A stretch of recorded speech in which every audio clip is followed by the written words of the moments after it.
Assalamualaikum to Dr. Junaidah and all our friends. Today we from Group A will present about discuss the Keynesian School 5 major questions and the contribution of John Maynard Keynes as the greater figure in that school, chapter 21. Assalamualaikum. My name is Nur Syaza binti ZAINI. My metric number is 262980. Today, I want to talk about history. The Great Depression happened on the 1930s. As we know, that the existing economic theory was unable to explain the causes of the severe worldwide economic collapse. So, they tend to provide an adequate and extraordinary public policy solution to overcome this problem by making jumpstart production and employment. British economist John Maynard Keynes spearheaded a revolution in economic thinking that free market will not provide full employment and everyone who wanted a job not necessarily will have one, though workers were flexible in their wage demands. Besides, the economy became more susceptible to statistical measurement and control. This is because of the growth of the trade made in a large scale that makes industrial production, making the inductive aggregate approach more feasible than in the past. Keynesian economists advocate and rationalize a government intervention through public policies that aim to achieve full employment and price stability. Keynesian economists in the economy through public policies that target to achieve maximum employment rate and price stability in the market. Hi, okay. My name is SHARIFAH Nur Shafiqah binti Syed MUHAMAD FAUZI. My metric number 256196. Okay, today I would like to explain about the major characteristic and principle of Keynesian school. Okay, first, the major characteristic and the principle of the Keynesian school is a microeconomic emphasis. Second, demand orientation. Third, instability in the economy. Fourth, wage and price rigidity. 5 is an active fiscal and monetary policy. Okay, next is microeconomic emphasis. In microeconomic emphasis, Keynes and his followers concern themselves with the determinant of the total or aggregate amount of consumption, saving, income, output and employment. They are less interested in the way or how an individual firm decides on its profit maximizing level of employment. This is because individual firms decide on profit maximizing level of the employment than the relationship between the total spending in the economy and aggregate employment decision. This shows that individual firms less care about the relationship between total spending in the economy and aggregate employment decision. Okay, next is a demand orientation. Keynesian economists stress the importance of aggregate spending, or we call that aggregate expenditure, AE.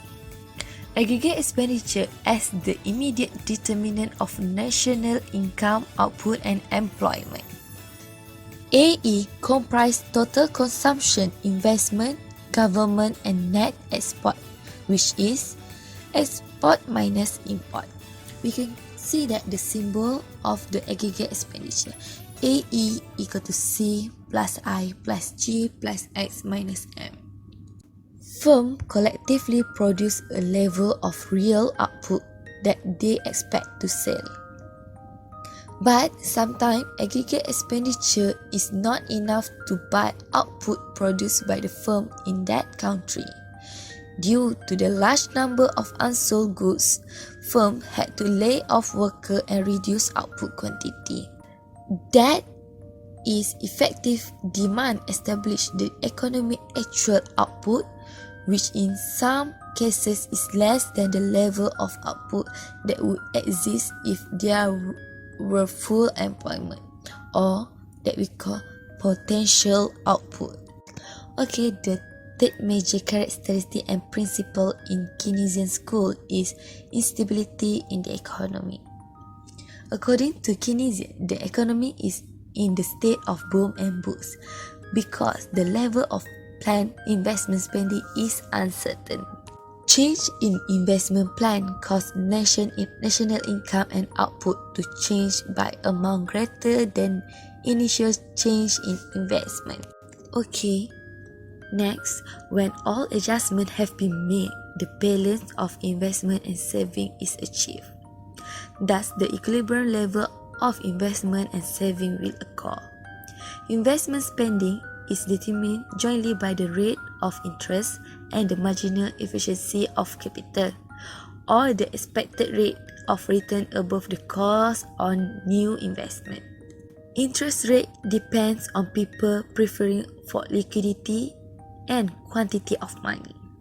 The marginal efficiency of capital depends on the expectation of future profit and the supply price of capital. The expected rate of profit from the new investment is unstable and therefore one of the most important causes of business fluctuation. Okay, next we go to wage and price rigidity. Keynesian emphasized that wage tend to be inflexible downward. Wage tend to be inflexible due to institutional factors such as union contract, minimum wage law, and implied contract. In period of slack aggregate demand for goods and service, firms respond to the lower sale by reducing production and discharging or laying off workers, but not by insisting on wage cuts. Price also are sticky downward. Price sticky downward decline in effective demand initially caused reduction in output and employment rather than decline in the price level. Deflation occurs only under condition of extremely severe depression. Okay, the last one is active fiscal and monetary policy. Keynesian economists encourage that the government should intervene actively through appropriate fiscal and monetary policy to promote full employment, price stability, and economic growth. To combat recession or depression, government should either increase its spending or reduce tax. The latter increase private consumption spending. It also should increase the money supply to drive down interest rate in the hope that this will bolster investment spending. To counter inflation caused by excessive aggregate expenditure, government should reduce its own spending, increase tax to reduce private consumption spending, or reduce the money supply to raise interest rate, which will dampen excessive investment spending. My name is FATIN NADHIRAH binti MUHAMAD FISOL. My matrix number is 254089. I will continue with whom did the Keynesian school benefit and seek to benefit. The greatest success of Keynesian is that it addresses the problem of the day, depression and unemployment. Labour objected specific Keynesian proposal but on the whole strongly approved of Keynesian largest goal. Rising aggregate demand for a tight labour market allowed unions to negotiate improved wages and working conditions with less fear of unemployment. Business interests benefit from government contracts and stimulus to get the economy out of depression. For the next, government control keep the banking system the liquidity, security and stability. Reformer and intellectuals increased employment in government service due to Keynesian thinking. Farmers had long favored easy monetary policies and low interest rates. In 1960 and 1970, consumers were in a favor of tax cut, and in 1980s was a supply-side orientation which was consistent with the Keynesian principle. Assalamualaikum. My name is AFRINA binti Raja Muhammad AZZAHARI. My matric number is 254564. Now I will continue to talk about how was the Keynesian school valid, useful or correct in its time. Keynes drew economic theory to policy making, which Keynes provided both an explanation of business fluctuations and a program to mitigate them. The role of economists and economic analysis in shaping the direction of government policy was thus greatly increased. The Keynesian view that there are alternative means to the reduction in nominal. According to the Keynes, a deep and general reduction of nominal wages make for a bad economic policy. A single firm can increase sales and employment through the wage cuts because the demand for its products will remain unaffected. However, a whole economy cannot easily increase sales by cutting the nominal wages because it is a source of demand for goods and also as a cost of production. If wages begin to fall, people may come to expect them to fall further. This will cause the businesses to postpone investment spending, making the duration become worse. Also, if falling wages can lead to falling prices, this again worsens the matters because the real burden of debts will increase. It will transferring wealth from the entrepreneur to the rentier. Besides, if profit margins become smaller, it will choking off the new investments. It because the wage cuts can hurt wage earners who have high MPC and helps employers who have low ones. The overall propensity to consume is diminished and it has worsened the situation. Keynes was quite successful in converting people to the idea that wage policy should be divorced from policies to counter depression. Keynesian approach has become useful even for those who did not accept Keynes' policy conclusions. It can be said that Keynesian approach has established a new set of analytical tools through which to view the economy, encourage the further development of national income accounting, and many others. My name is MAIZATUL binti SAAT, matric number 253523. We'll continue this discussion with which tenets of the classical school became lasting contribution. The classical economists gave the best analysis of the economic world up to the time, far surpassing the analysis of the mercantilists and physiocrats. They laid the foundation of modern economics as a social science, and generation who followed built upon their insight and achievement. Several of the classical law are now taught as principles of economics in standard economics textbooks. Tenets that become lasting contribution include, but not limited to, the following. First, the law of diminishing returns, the law of comparative advantages, and the importance of capital accumulation to economic growth and act. The law of diminishing returns, adding an additional factor of production results in smaller increases in output. For example, a factory employs workers to manufacture its product, and at the same point, company operates at optimal level. With other production factors constant, adding additional workers beyond this optimal level will result in less efficient operations. The law of comparative advantage refers to an economic's ability to produce goods and services at a lower opportunity cost than that of trade partners. A comparative advantage gives a company the ability to sell goods and services at a lower price than its competitors and realize stronger sales margin. Popularly, attributed to English political economist David Ricardo and his book on the principle of political economy and taxation in 1817.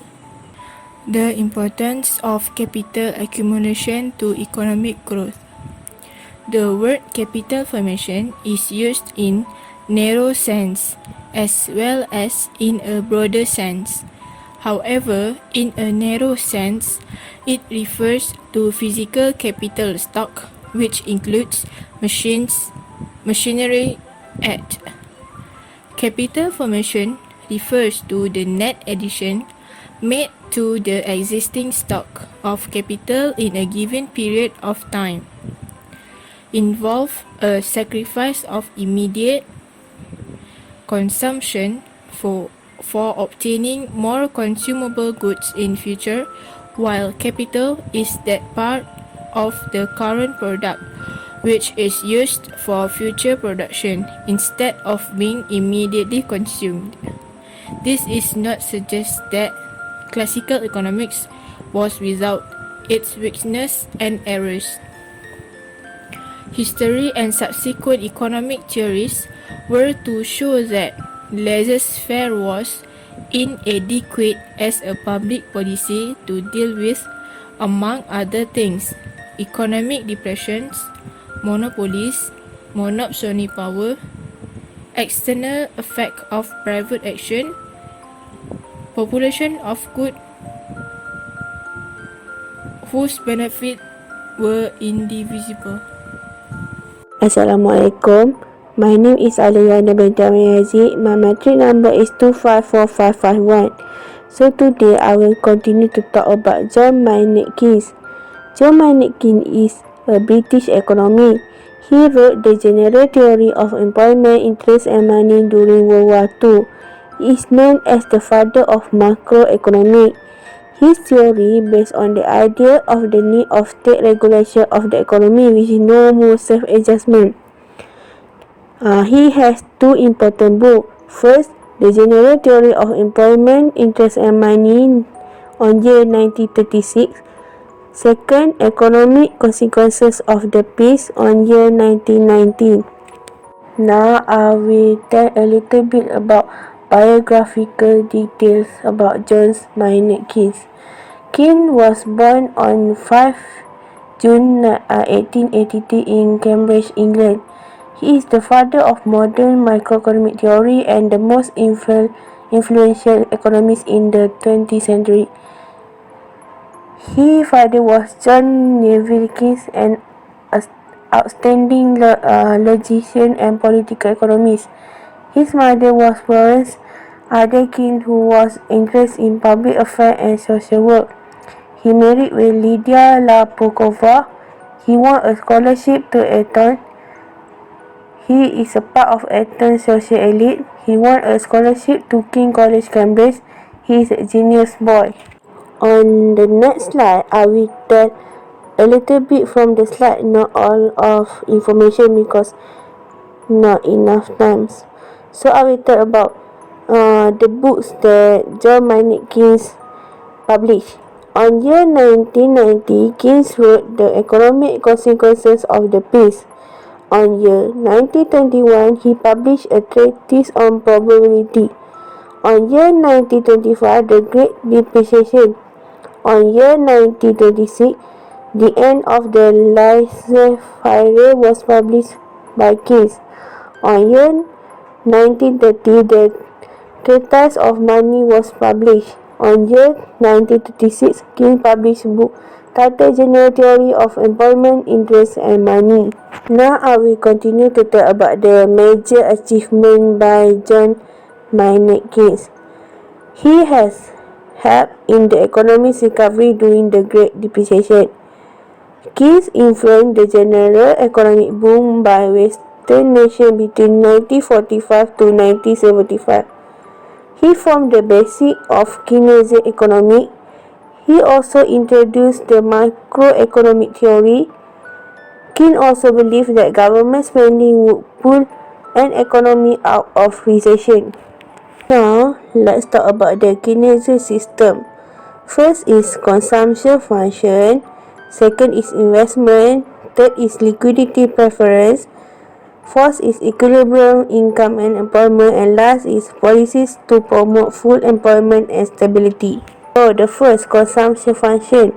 In this theory, Keynes pointed to a fundamental psychological law concerning the relationship between consumption and income, which there is a positive functional relationship between consumption C and national income Y, which is C equal to Fy.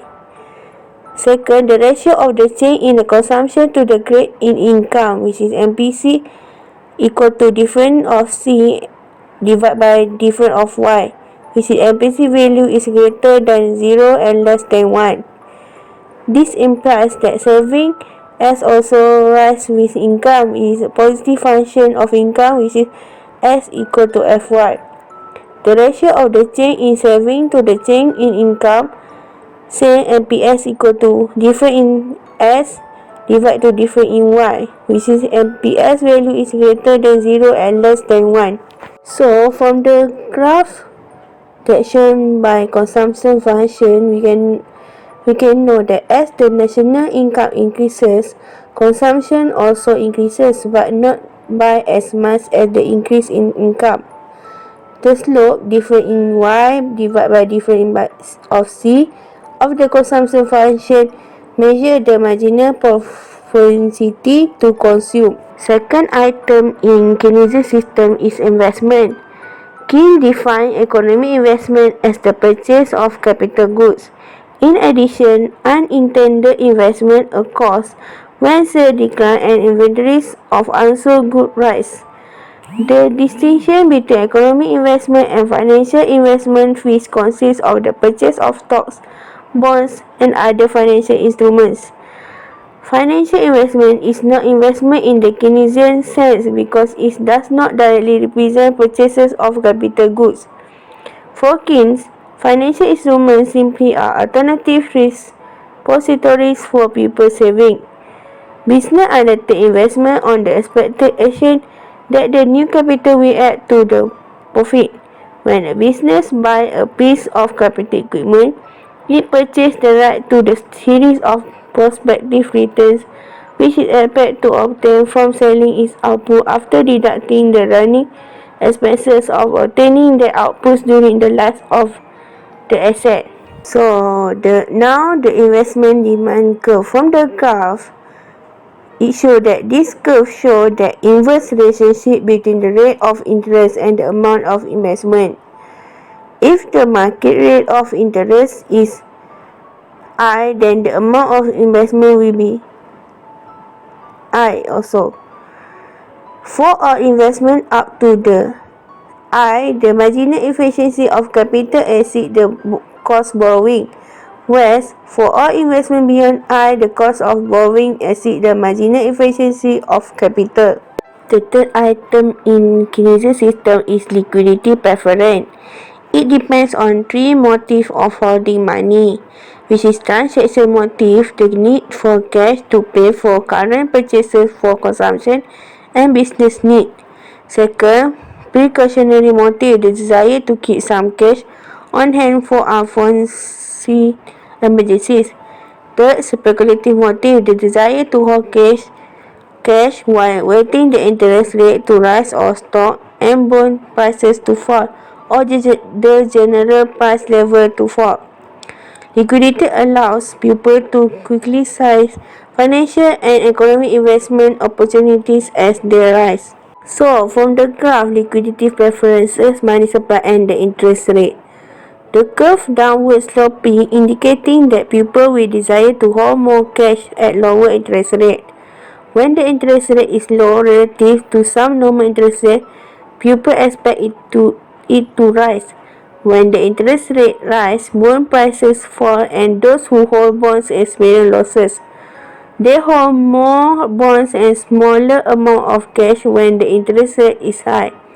The money supply depends on the policy of the central bank whether increase or decrease the money supply through changes in open market operation, reserve requirement and discount rate. The quality of money supply is independent of the interest rate. The money supply curve M in figure is vertical or perfectly inelastic.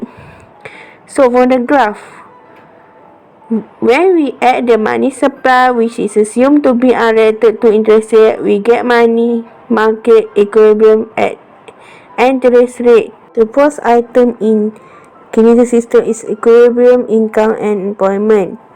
Keynes assume that there is a high correlation between national income and the level of employment. According to Keynes, in the short term, level of national income and so of employment is determined by aggregate demand AD and aggregate supply AS in the country. The equilibrium of national income occurs when the aggregate demand is equal to aggregate supply. This equilibrium is also called effective demand point. Keen concern mainly in the short run because we can neglect technological change. We can then agree that the level of income determines the level of employment and the two variables can be used interchangeable. Equilibrium national income occurs when the combined level of consumption and investment spending equal to the current level of income, where Y equal to C plus I. This cost saving is different between income and consumption, then S equal to Y minus C. Solving the two equations provide an alternative condition for equilibrium income.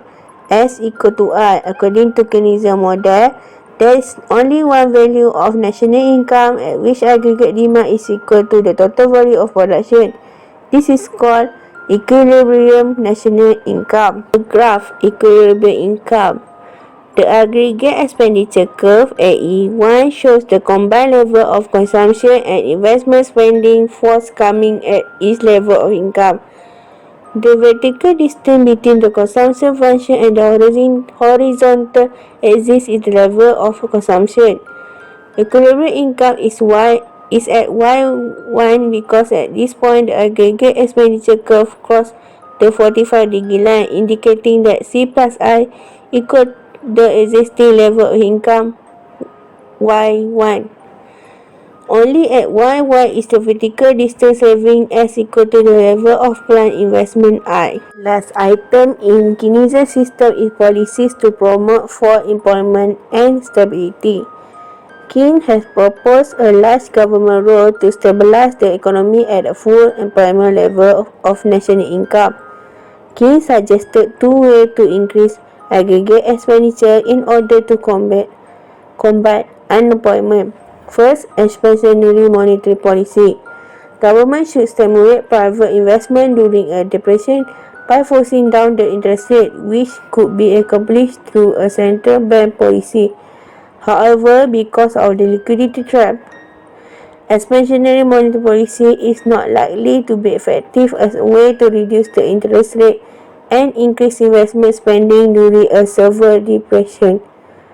Second is expansionary fiscal policy, which government spending could be increased, thereby increasing aggregate expenditure. So in this slide, we can see about combined fiscal and monetary policy in reducing economic problem. So for expansionary policy, usually fiscal policy increase government spending or reduce tax, and for monetary policy, we increase money supply to eliminate a recession gap, which is unemployment. For contractionary policy, which usually contractionary fiscal, we reduce government spending or increase tax, and for monetary policy, we reduce money supply used together to eliminate an inflationary gap, which is inflation. So for the last conclusion, we can conclude that the Keynesian school began with a publication of the general theory of employment, interest and money in 1936, 6 years after the Great Depression. Keynes' work was within the framework of macroeconomics. However, he still used many of neoclassical school macroeconomic postulates and methods. Keynesian school stressed on the importance of effective demand, realized that this there is instability in economy and belief that wage and price are rigid. Keynesian economists also advocate that the government should intervene actively through appropriate fiscal and monetary policy to promote full employment, price stability, and economic growth. The Keynesian school was widely useful or correct in its time because they provide both an explanation of business fluctuation and program to mitigate them. Keynes also was quite successful in converting people to the idea that wage policy should be divorced from policy to counter depression. Numerous ideas developed by Keynes and his followers have become orthodox elements of contemporary economics, neoclassical microeconomics, and Keynesian macroeconomics. Keynesian school gives benefit to almost everyone because it addresses a problem like depression and employment on that time.